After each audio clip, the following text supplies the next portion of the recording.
네, 3월에는 누가복음 말씀을 계속해서 전하게 됩니다. 오늘은 누가복음 5장 27절부터 39절에 있는 말씀으로 모든 것을 버리고 일어나 따르니라 라고 하는 제목으로 말씀을 함께 나누려고 합니다. 이 누가복음 처음 5장 앞부분에서 말씀드렸지만 예수님이 제자들을 어부들을 제자로 부르실 때 주님은 베드로의 배에 올라서 사람들에게 복음을 전하셨습니다. 그때 베드로 옆에는 베드로가 바로 그 옆에서 말씀하시는 주의 말씀을 들었고 아마 말씀을 듣는 중에 베드로에게 믿음이 들어간 것 같습니다.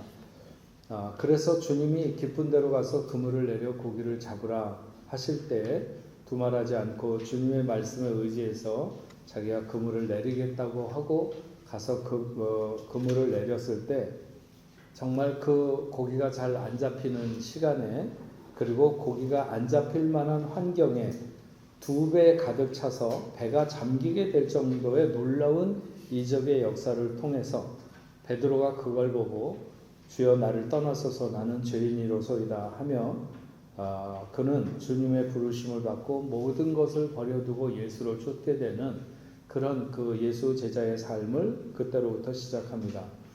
그래서 그가 예수의 부름에 응하게 되었다고 할 수 있고 바닷가의 어부들도 그렇게 예수님의 제자가 되었습니다. 근데 오늘 말씀을 보면 레위라고 하는 세리가 제 세관에 앉은 것을 보시고 나를 따르라 하시니 그가 모든 것을 버리고 일어나 따르니라 이렇게 기록되어 있습니다. 어부들에게 말씀하시듯이 뭐 너희가 뭘 가지고 있는 게 얼마나 되느냐 이런 걸 묻지도 않으시고 또 그들이 가진 것이 마치 물고기 잡히듯이 이렇게 갑자기 많이 불어나는 그런 어떤 기적도 보여주시지 않았습니다. 그런데 레위가 모든 것을 버리고 일어나 따랐다고 하는 것은 어떻게 그럴 수 있을까? 이렇게 할 수 있는 것이 얼마나 놀라운 일인가 하는 사실을 우리는 말씀 속에서 보게 됩니다. 예수님의 사역의 어부들을 부르셔서 제자들을 삼으신 것도 놀라운 일이지만 하필이면 세관에 앉아있던 세리를 제자로 부르시는가? 세상에 제자로 부를 사람이 그렇게 없나? 이런 생각도 해볼 수 있습니다.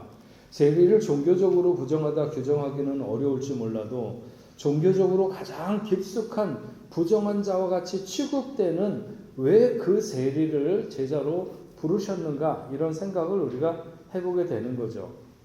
더 놀라운 것은 그렇게 부르시는 부름에 세리가 그 부름에 응했고 모든 것을 버리고 따라 나섰다는 것입니다. 모든 것을 버리고 이거는 결코 가볍지 않은 일입니다. 적어도 그 순간 그는 그의 직업을 버리는 것이었고 자기를 보호하고 있는 단 하나의 어떤 보호막을 다 걷어버리는 그런 것이나 마찬가지였습니다. 그가 세리로 살아가면서 온갖 유대인들의 수모와 멸시를 받으면서 그 자리를 지키고 있었던 것은 거기서 얻을 수 있는 소득이 남들보다 훨씬 다른 일보다 훨씬 나았기 때문입니다. 모든 것을 버리고 하는 것은 더 이상 거기에 목을 메고 살아가지 않겠다고 하는 결단의 어떤 의지가 분명히 담긴 것이죠. 게네사렛 호숫가에서 부름을 받은 어부들이 그 사람들이 그 고기를 잡아가면서 살아가면서 평소에 얼마나 영원한 삶에 대해서 꿈을 꾸고 메시아를 기다리고 하나님 나라를 소망하면서 살았는지는 알 수 없습니다. 하지만 그들이 그렇게 심각하게 고기 잡으면서 하나님 나라가 언제 도래할까? 주님이 언제 오시지? 뭐 이런 생각을 많이 심각하게 하고 살 것 같지는 않습니다. 그러나 레위는 다릅니다. 그는 일단 돈으로 만족이 안 되는 생애 갈증이 있었던 것이 분명합니다. 그랬기 때문에 그는 평소에도 많은 생각으로 생애 갈증을 어떻게 해결할 수 있을까 하는 그런 고민이 그에게 있었을 것입니다. 누가복음 19장에 나오는 세리장이 삭개오도 마찬가지예요. 그 사람은 세리들 중에 장이니까 어쨌든 그도 마찬가지였습니다. 그는 마태보다 어쩌면 더 많은 돈과 더 부수적인 것이 주는 것이 많았겠지만 그도 역시 마찬가지로 엄청나게 영적인 갈증이 있는 그런 사람이었습니다. 그래서 주님이 오늘 내가 내 집에 유하여야겠다 이렇게 말했을 때 그는 당장 그 올라가 있던 나무에서 뛰어내려와서 예수님을 모시고 자기의 집으로 모시고 갔고, 집에 가서 예수님의 일행이 자리에 앉기도 전에 그는 자신의 결단을 예수님에게 고백을 합니다. 자기 재산의 절반을 가난한 자들에게 나눠주겠으며 만약 남의 것을 토색한 것이 있으면 4배나 갚겠나이다. 즉시 오늘 구원이 이 집에 이르렀다고 주님께서 선언하시는 것을 알 수 있습니다. 오늘 본문에 나오는 세리도 모든 것을 버려두고 이렇게 말하는 것은 바로 그 삭개오의 모습과 별반 다르지 않은 모습입니다. 이렇게 예수님의 부름에 즉각적이고 전폭적으로 응답하고 자신의 생을 던질 수 있는 것은 그의 개인적인 어떤 캐릭터의 그런 요소가 있다고 생각을 할 수 있는지, 아니면 세리라고 하는 직업 자체가 이런 생각을 하게 했는지, 여러분은 어디에 있다고 생각을 하십니까? 저는 그의 직업이 그의 삶과 정서에 미친 영향이 매우 컸을 것이라 이렇게 생각을 합니다. 삭개오도 마찬가지고 오늘 본문에 나오는 마태도 마찬가지로 생애에 대한 고민이 어마어마했을 것입니다. 아마도 그의 직업을 선택할 때는 내가 이 어렵고 힘든 세상에서 먹고 사는 문제만 해결되면 나머지는 뭐가 조금 문제인들 뭐 그리 대단하겠는가, 아마도 그렇게 생각했을지 모릅니다. 하지만 막상 그곳에 발을 담그고 먹고 살만하게 되었을 때는 그 사람들의 멸시의 눈빛은 참 견디기 힘든 것이었습니다. 세상에 하나도 재미없어졌고 늘 무엇인가 얹혀가지고 내려가지 않는 것 같은 그런, 맛있는 걸 먹어도 더 이상 맛있지 않고 좋은 환경, 쌓아둔 재물, 이런 것들이 하나도 의미도 없고 재미도 없고 인생은 점점 더 무기력해졌고 세상은 싫어졌습니다. 이 세리의 삶을 좀 더 깊숙이 들여다보면 마가복음과 누가복음에는 레위라고 하고 있고 마태복음에서만 마태라고 이렇게 기록하고 있습니다. 믿고 제자가 이 레위라고 하는 이름은 아마 본명이었던 것 같고, 마태라고 하는 이름은 제자가 된 이후에 갖게 된 이름으로 추측되는데, 그래서 마태는 자기의 본래 이름을 본래 이름보다는 예수를 믿고 제자가 된 이후에 마태라고 하는 이름을 얻었기 때문에 그 이름을 더 좋아해서 마태라고 하는 이름을 쓴 것 같습니다.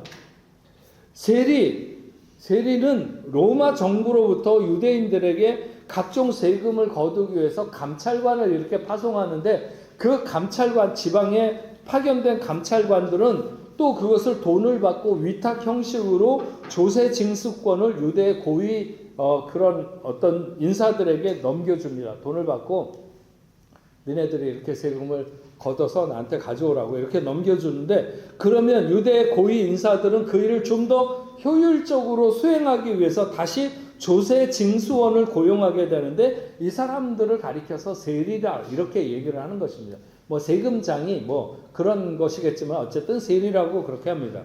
이 세리에는 두 부류가 있는데, 하나는 세관에 앉아서 근무를 하면서 통행세 같은 것들을 받는 그런 세리가 있는가 하면, 또 하나는 집집마다 돌아다니면서 사람의 수대로 세금을 걷는 인두세와 같은 직접세를 징수하는 그런 세리들이 있습니다. 이들은 같은 유대인들로부터 창녀와 같은 죄인 취급을 받았습니다. 왜냐하면 그들이 로마인의 앞잡이 노릇을 한다고 생각했기 때문에 그랬고, 이들은 또한 가난한 자와 부자들을 자기들의 어떤 이익에 따라서 부자나 가난한 자, 어떨 때는 세금을 똑같이 해서 가난한 자에게 세금을 더 걷는다든지, 아니면 어떨 때는 차등을 두어서 또 세금을 더 걷는다든지, 이러면서 자기에게 돌아오는 것 중에 어떤 자기 이익을 착복하는 이런 일들이 많이 있었기 때문에 유대인들이 이 세리들을 엄청 싫어하는 거죠. 근데 가버나움에는 오늘 그 본문이 기록되고 있는 가버나움에는 로마의 군대가 상주해 있었기 때문에 그곳에는 세관이 있는 중요한 도시였습니다.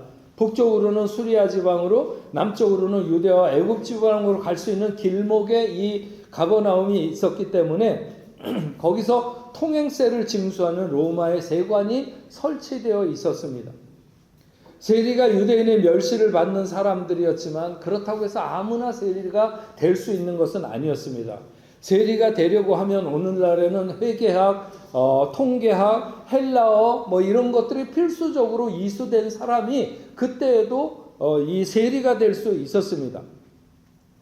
농사를 짓거나 양이나 키우던 사람이 적당히 그냥 할 일 없어서 가서 할 수 있는 일이 아니었습니다. 그러니까 이런 머리 좋은 사람들이 정해진 세 이상을 받아서 착복하는 일들이었기 때문에 동족들에게 더욱 멸시와 배척을 받게 된 것이죠. 매국노라고 하기도 했고 이방인과 상종한다고 해서 죄인의 취급을 받기도 했습니다. 그래서 유대인들은 남자가 아무리 할 일이 없어도 세리가 돼서는 안 된다. 이것이 그 사람들에게 통용되는 말이었어요. 예, 세리가 돼서는 안 된다. 정말 예수께서 보낸 사람은 바로 이런 세리 중에 한 사람이었던 레위인 거죠. 예수님께서 보신 사람은. 여러분, 사람은 누구나 타인으로부터 인정받는 존재이기를 원합니다. 그리고 누구든지 가치 있는 사람이 되기를 원하죠.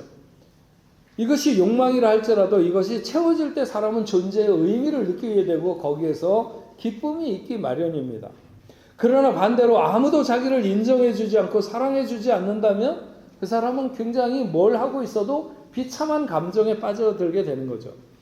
사람들이 자신을 미워하고 경멸할 때 이 레위, 이 세리의 심정이 오죽했겠습니까? 잔소리 빠르고 많이 배워서 똑똑한데 모든 사람이 원천적으로 그를 배척할 때 그 괴로움은 말도 못하는 거죠. 이렇게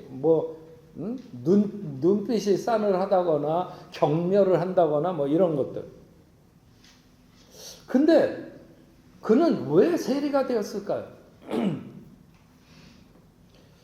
어쩌면 그에게도 남들에게 욕 안 먹고 오히려 인정받는 삶에 대한 꿈을 꾼 적이 있지 않았을까요? 그도 남들에게 존경받는 랍비가 되는 것을 꿈꾸었을 수도 있고 훌륭한 법관이나 나라의 지도자가 되기를 꿈꾸었을 수도 있습니다. 그러나 지금 그는 자기 민족 모든 유대인들로부터 거의 몸파는 창녀의 취급을 받을 정도로 그렇게 멸시받는 왜 세리가 되었을까?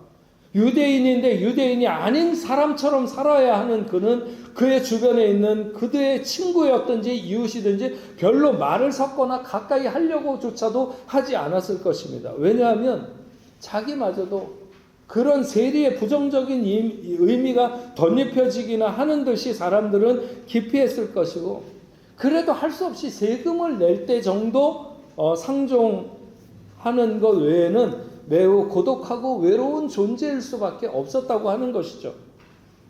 그는 세리가 되면서 세상의 아름다운 모든 꿈을 다 잃어버렸습니다. 자기 스스로도 어떻게 하면 사람들에게 더 세금을 거둘까? 맨날 하는 생각이 그런 거죠. 어떻게 해서 세금을 더 거둘 수 있을까? 이런 생각만 하고 사는 자신의 인생을 반추해봐도 너무 서글픈 인생인 거죠.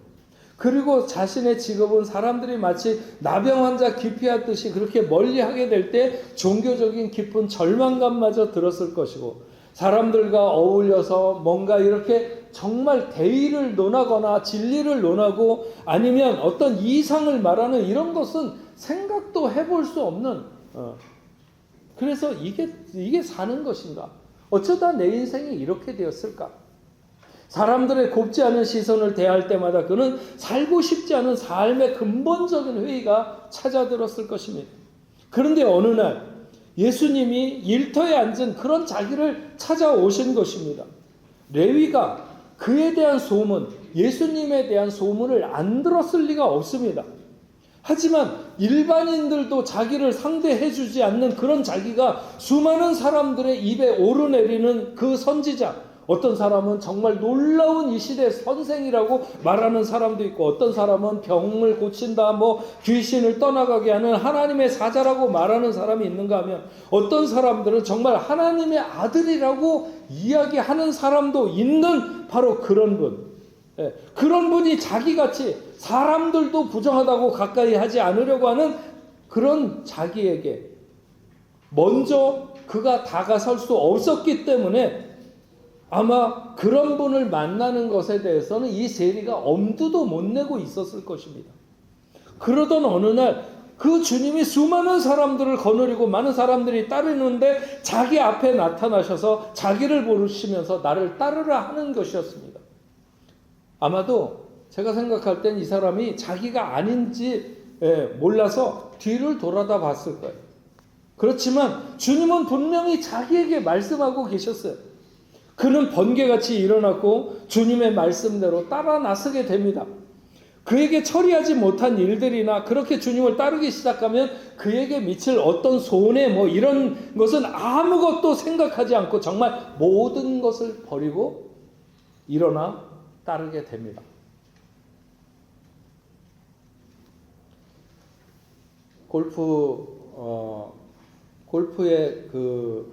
골프가 보면은 미국을 중심으로 해서 이렇게 PGA라고 하는 리그가 이렇게 하나 있고, 아랍 자본을 중심으로 한 LIV라고 하는 그 리그가 또 굉장히 많은 이제 자본력을 가지고 들어와서 이렇게 골프가 두 개로 이렇게 양분되어 있습니다. 근데 얼마 전에 그 LIV 대회가 호주에서 열렸는데 거기에서 한국계 앤서니 킴이라고 하는 선수가 우승을 했습니다. 이 선수가 한때 엄청 골프를 잘 쳐서 우승하고 그랬는데 그때 우승하다가 그 다음번에 우승할 때는 약 16년이 약간 안 되는 15년 몇 개월 만에 우승을 다시 하게 됐는데, 그때 그 10 몇 년 전 우승할 때 그때는 정말 타이거 우즈의 라이벌은 앤서니 킴밖에 앞으로 없을 것이다, 이럴 정도로 굉장히 뛰어나고 실력이 출중한 선수였습니다. 그렇던 그가 세 가지 돈 막 뭐 1,000,000불씩 이렇게 주고 계약을 맺고 막 그러는 때에 어떤 돈과 그 다음에 몸에 어떤 병이 찾아오고 그러는 병, 그 다음에는 이제 중독, 그것이 제일 처음엔 약물 중독이었다가 나중에 뭐 마약 중독 뭐 이런 것들로 이제 넘어가게 됐겠죠. 그래서 이런 여러 가지 그 돈과 또 병과 중독 이런 문제로 골프를 떠나게 됩니다. 그 사이에 많은 뭐 수술도 하고 그래서 철심을 하도 몸에 많이 박아갖고 공황 검색대를 못 지날 정도로 그렇게 굉장히 철을 안에다가 많이 받고 있고, 뭐 수술이나 뭐 이런 것들 과정을 지나가면서 뭐 술도 마셨을 것이고 약과 또 마약 뭐 이런 것들로 하여튼 그래서 그의 얼굴이 정말 많이 이렇게 그 변형이 일어나는, 얼굴도 주저앉고 코도 주저앉고 눈도 뭐 이렇게 좀 뒤틀리고, 도대체 나이 먹어가면서 무슨 일이 저 사람의 인생에 있었던 거야 이럴 정도로 하여튼 그것이 그의 얼굴에 그대로 나타날 정도로, 그러다 보니 이 사람은 더 이상 살 소망이나 이런 것도 없고 정말 죽음을 생각하는 그런 지경에 이르게 됐습니다. 그렇게 10년 이상을 골프채를 잡지 않고 있었는데, 그리고 그는 몸이 그렇게 아프기 때문에 의사가 아이를 못 가질 것이다, 이렇게 얘기를 했는데도 불구하고 기적적으로 그 부인이 아이를 갖게 됐어요. 근데 그 아이가 태어날 때부터 이제 좀 미숙아로 태어나게 된 거죠. 그래서 태어나자마자 인큐베이터에 들어가서 지내야 되는데, 이 앤서니 킴이 그 인큐베이터에서 살기 위해서 투쟁을 하는 그 조그만 자기의 어린 생명 살려고 그 안에서 투쟁하는 그 어린아이의 생명을 보면서 그가 마음의 결단을 하고 그의 표현에 의하면 지옥을 끊어내게 됩니다. 정말 지옥에 거의 다 빠져 있는 거나 마찬가지인 그의 그 어떤 줄을 거기서 끊게 되는 거예요. 거의 폐인이 되어서 죽을 수도 있을 정도의 상태에 이르렀던 그가 그 지독한 중독을 딛고 일어서서 살아야 되겠다. 저 인큐베이터 안에서 저 어린 피덩이도 저렇게 살려고 애를 쓰는데 나도 살아야지. 이렇게 해갖고 그 죽을 것 같은 고통의 순간을 이겨내게 되고 거기서 빠져나오게 됩니다. 그러면서 아내가 골프를 배우고 싶다고 해서 그에게 골프를 가르치기 위해서 다시 골프를 치게 되었는데, 그러면서 그의 나이 40살이 거의 다 되어서 이 LIV 대회에서 우승을 차지하게 되면서 42억인가 하는 상금을 그가 받게 됩니다. 나이 40이면 골프 선수로는 한갑을 지나고 있다, 이렇게 말할 수 있습니다.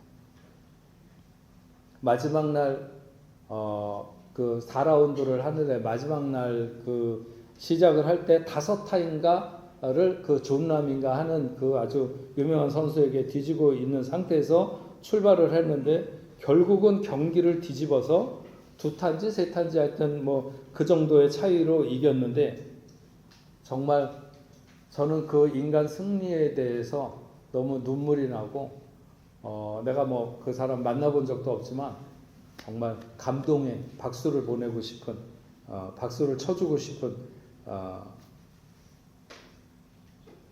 근데 그는 어린 생명을 통해 어린 생명을 만나면서 자신의 생명을 되살려내게 되는 그런 모습을 그가 고백을 합니다. 생명이 파리하게 말라가던 오늘 본문에 나오는 이 세리는 생명의 예수의 부름을 듣고 모든 것을 버리고 주님을 따라 나서게 됩니다. 직감적이기는 하지만 세리는 자기를 부르시는 그분에게 자신의 생명이 저기에 있다고 하는 것을 그 직감적으로 느꼈을 것입니다. 예수님을 따르는 수많은 사람들과 함께하고 있었습니다. 그런데 그 주님은 분명히 자신을 향해 시선을 고정하고 나를 따르라고 하신 것입니다. 자신이 지금 주님의 부름에 나서지 않는다면 그것은 마치 자기가 죽음에 그냥 머물러 있는 것 같았을 것이며, 그렇게 부르시는 주님의 음성은 그에게 어쩌면 마지막 기회라고 하는 사실도 인식되었을 것입니다. 그는 주저없이 일어났고 자기의 삶의 기반이 되는 세관을 떠났습니다. 높은 수익이 보장되는 자리였고 가만히 앉아 있어도 괜찮은 수입이 생기는 자리였습니다. 세리는 이런 부요를 버렸고 육신적이고 안일한 삶을 내려놓은 것입니다. 이런 것을 버리는 것은 이전이라면 이런 것이 너무나도 안타까움이었겠지만, 아니 돈을 포기하는데 안타까움이었겠죠. 그런데 그는 그 자리를 떠나면서 오히려 쾌감을 느꼈을 것입니다. 돈이 줄 수 있는 안락을 버렸고 이기적인 인생의 목적을 내려놨습니다. 예수를 만나기 전에는 절대 손에서 놓을 수 없었던 것들, 생에 가장 소중하다고 생각하고 자신의 힘이라고 생각했던 것들을 그는 버렸습니다. 예수를 쫓기로 결정하자 그의 내면에는 큰 변화가 일어났습니다. 그는 예수님의 일행을 모시고 자기 집으로 갔습니다. 그는 순식간에 큰 잔치를 열었습니다. 자기가 지금까지 모아온 돈을 가장 멋지게 사용할 수 있는 시간이기도 했고, 주님뿐만 아니라 많은 사람들을 그 잔치에 초대해서 함께 잔치를 벌이게 됩니다. 옛날 같았으면 생각할 수도 없는, 자기가 어떻게 그렇게 사람들에게 질시를 받아가면서 번 돈인데 이렇게 알지도 못하는 사람들에게 돈을 써가며 잔치를 베푼다. 있을 수 없는 일이죠. 그 돈을 모으기 위해서 자신이 얼마나 생명을 갈아 넣어서 모은 것인데 이렇게 많은 사람들에게 먹이고 나누는가, 이런 것은 상상하기도 어려운 일이었습니다. 그의 삶은 지금껏 물질을 위해서 모든 것을 다 희생한 삶이었습니다. 물질을 위해서 동족도 내려놨습니다. 나라도 버렸습니다. 영혼의 고귀함도 순결함도 다 희생했습니다. 그의 인생의 꿈도 양심의 평화도 다 버렸습니다. 그런 그가 예수를 만난 이후에 예수보다 더 귀한 것이 없는 삶이 된 것이죠. 돈이 전부였지만 이제는 예수가 그의 삶의 모든 것이 되었습니다. 그렇게 물질을 얻기 위해서 살았을 때 그에게는 기쁨이 없었습니다. 누가 그에게 잔치를 해야 된다고 강요를 한 것은 아닙니다. 그가 그런 잔치를 열었고, 그래서 자신의 그 물질이 빠져나가도 그의 중심이 기쁨으로 요동치는 것을 막을 수가 없었습니다. 그런 자기가 그동안 갈망했던 것이 바로 그것이라는 사실을 거기서 깨닫게 되었을 것입니다. 여러분, 우리에게 세리의 돈과 같은 것이 무엇일까요? 우리는 오늘도 내가 그것을 이루기 위해 목마르고 애타야 하는 것, 그게 과연 무엇일까요? 과연 내가 생각하고 바로 그것의 축으로 생의 만족이 우리에게 있을까요? 레위인은 자기가 선택한 길에서 자기가 원하는 것을 어느 정도 이루었는지도 모릅니다. 그러면 될 줄 알았는데 아니었습니다. 여전히 목말랐고 여전히 갈급했고 하나도 채워지는 것 같지 않았습니다. 가만히 있어도 소득이 보장되는 자리에 올랐지만 하나도 기쁘지 않았고 만족되지 않았습니다. 여러분, 예수 아니면 절대로 안 되는 자리가 있는 줄로 믿습니다. 예수를 위해 모든 것을 버리고 따랐더니 기쁨이 물밀듯이 밀려들었습니다. 그가 베풀고 있는 잔치보다 그 마음에 일어나는 잔치는 막을 수가 없는 것이었습니다. 모든 것을 버리고 일어나 따를 때 그때 그에게 무엇 때문에 지금껏 자신의 인생이 그렇게 회색빛이었는지, 무엇 때문에 그렇게 절망스러웠는지, 무엇 때문에 그렇게 불행했는지 마태는 알게 된 것입니다. 그는 돈에 목숨을 걸고 따라갔는데 따라가다 보니 아니었습니다. 어느 날 그에게 다가오신 예수, 나를 따르라고 하는 그 간결하고 선명한 음성, 레위는 모든 것을 버리고 예수를 따라 나섰습니다. 그는 신약 성경을 여는 첫 번째 책의 저자가 됐을 뿐만 아니라 위대한 사도로서의 삶을 살아가게 됩니다. 모든 것을 버리고 예수를 따르는 인생 최고의 성공과 승리의 삶을 살게 된 이 레위처럼 오늘 이 시간에 함께한 여러분들도 여러분 모두에게 이런 놀라운 은혜와 축복이 함께하기를 주의 이름으로 축원합니다. 우리 같이 오늘 말씀 생각하면서 찬양하겠습니다. 나의 모습, 나의 소유, 주님 앞에 모두 드립니다. 모든 아픔, 모든 기쁨, 내 모든 눈물 받아주소서. 어제 일과 내일 일도 꿈과 희망 모두 드립니다. 모든 소망, 모든 교회, 내 손과 마음 받아주소서. 오늘 말씀 생각하면서 우리 같이 찬양하겠습니다.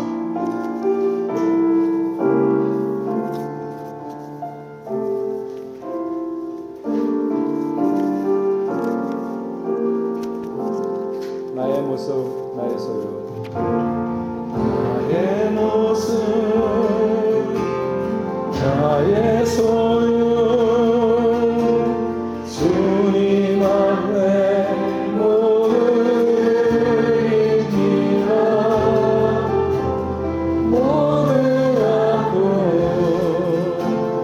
모든 기쁨 내 모든 눈물 받아주소서.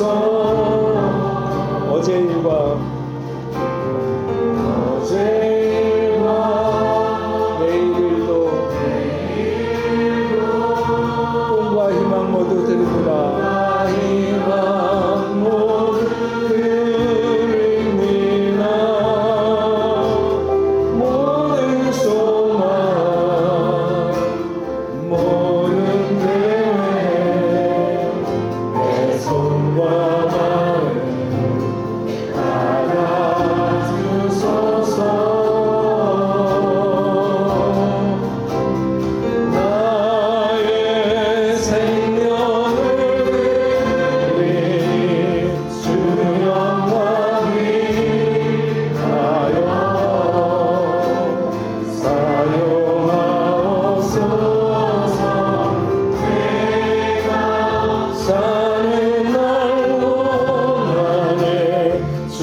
일어서시기 바랍니다. 다시 한번 나의 모습.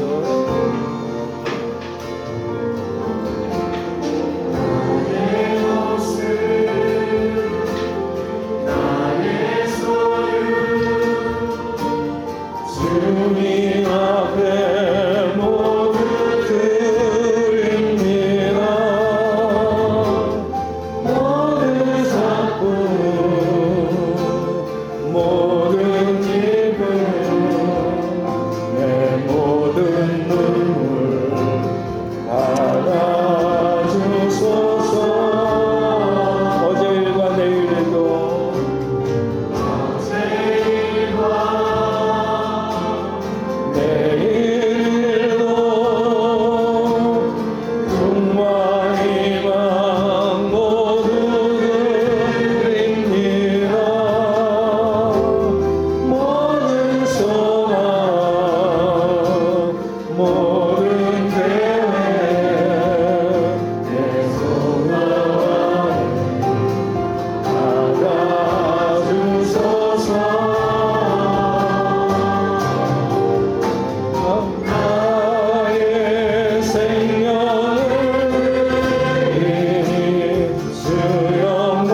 받아주소서. 나를 받아주소서. 하나님 아버지, 오늘 세리는 어쩌면 자기가 목표하고 달려온 것을 이룬 사람이었는지도 모릅니다. 돈을 원해서 돈을 얻게 되었습니다. 그렇지만 그의 인생은 여전히 목말랐습니다. 그래서 주님께서 너는 나를 따르라고 할 때 그가 주저없이 그 자리에서 일어나 따랐고, 위대한 사도로 또 마태복음의 저자로 오늘 살아가는 수많은 사람들에게 복음을 남겨서 예수를 믿게 하는 그 귀한 역사를 이룬 것을 오늘 우리는 말씀을 통해서 보게 됩니다. 아버지 하나님, 그렇습니다. 오늘 우리는 어디에 빠져 있는지, 과연 주님의 부르심에 오늘 우리가 모든 것을 버려두고 예수를 따를 수 있는 그런 그런 마음을 가지고 오늘을 살아가는지, 어떤 부자 청년은 주님께서 너는 그것을 팔아 가난한 자들에게 주고 나를 따르라고 했을 때 그는 그 가진 재물 때문에 근심하며 돌아갔습니다. 아버지 하나님, 하나님께서 우리에게 나를 따르라고 말씀하실 때 정말 내가 좀 더 내 인생에 대해서 깊은 사고가 있었다면 우리는 주님을 따라 나설 수밖에 없는 줄로 믿습니다. 왜냐하면 그 어느 것도 우리를 진정으로 만족시킬 만한 것이 없기 때문입니다. 아버지 하나님, 저희들도 예수와 함께하는 생이 될 수 있도록 주여 도와주시옵소서. 우리가 부유하게 살든지 가난하게 살든지 예수와 함께 살면 만족한 생을 살아갈 줄로 믿습니다. 아버지 하나님, 이 시간에 함께한 당신의 사랑하는 자녀들에게도 이런 결단이 있도록 주여 도와주셔서 예수 안에 참된 기쁨과 행복을 따라갈 수 있는, 모든 것을 버리고 따라갈 수 있는 그런 하나님의 자녀들이 다 될 수 있도록 주님 역사하여 주시옵소서. 오늘도 하나님 앞에 귀한 예물 구별하여 드렸습니다. 드리는 손길들마다 하나님 받아주시고 믿음으로 드린 예물이 되게 하여 주셔서 하나님의 나라, 하나님의 뜻을 위하여 귀하게 사용될 수 있도록 주여 도와주시옵시고, 아버지 하나님, 저들이 경영하는 사업과 가정과 직장생활 하는 모든 일들 위에 은혜 위에 은혜를 더하여 주시옵소서. 하늘나라에 기름진 것으로 또 하늘나라에 신령한 것으로 땅에 기름진 것으로 넘치게 채워주시옵기만을 간절히 바라옵고 원합니다. 11조로 감사 예물로 선교 헌금으로 주 이름금으로 목적을 가지고 하나님 앞에 올려드리는 모든 예물을 흠양하여 주시옵시고, 오늘도 땅끝까지 이르러 복음을 증거하는 모든 이들에게 은혜로 하나님 함께하여 주시옵기만을 간절히 바라옵고, 하나님의 나라가 오늘도 세워지는 귀한 역사가 있도록 인도하여 주시옵소서. 질병으로 인하여 고통받거나 힘들어하는 하나님의 자녀가 있습니까? 하나님이여 찾아가 주시옵시고 저들의 모든 염려와 근심을 내려놓게 하시고 오히려 아버지 하나님 기쁜 찬양이 넘치는 삶이 되도록 인도하여 주시옵소서. 오늘 하나님 앞에 나와서 예배드리는 하나님 귀한 자녀들이 있습니다. 처음으로 오늘 우리 교회 예배드리는 이채범, 이철현, 이현숙, 권효선, 하지윤, 김은선, 이현서, 김예원, 아버지는 사랑하는 자녀들이 어떤 여정 가운데 오늘 발걸음을 이곳으로 해서 함께 예배 드리게 되었든지 그들의 삶을 추적하시며 늘 동행하시고 넘치는 은혜와 복으로 함께하여 주셔서 어디로 가든지 향기로운 삶을 되게 하시고 하나님 앞에 영광 돌릴 수 있는 귀한 삶 되게 하여 주시옵소서. 아버지 하나님, 이번 주에서부터 우리 교회 사역하시는 우리 이성진 목사님 가족에도 하나님 함께하여 주시옵시고 그들에게 필요한 모든 것들을, 환경을 하나님 책임져 주시고 하나님 앞에 영광 돌릴 수 있는 복된 귀한 가정 되도록 주님 역사하여 주시옵소서. 이제는 우리 주 예수 그리스도의 은혜와 하나님 아버지의 크신 사랑과 성령님의 감화 감동으로 교통하심이 오늘 하나님 앞에 나와 예배하는 당신의 사랑하는 자녀들과 저들의 가정과 직장과 두고 온 고국에 세계 만방에 흩어져 복음을 전하는 모든 선교사들과 그 사역지 위에 이제로부터 영원토록 함께 있을지어다. 아멘.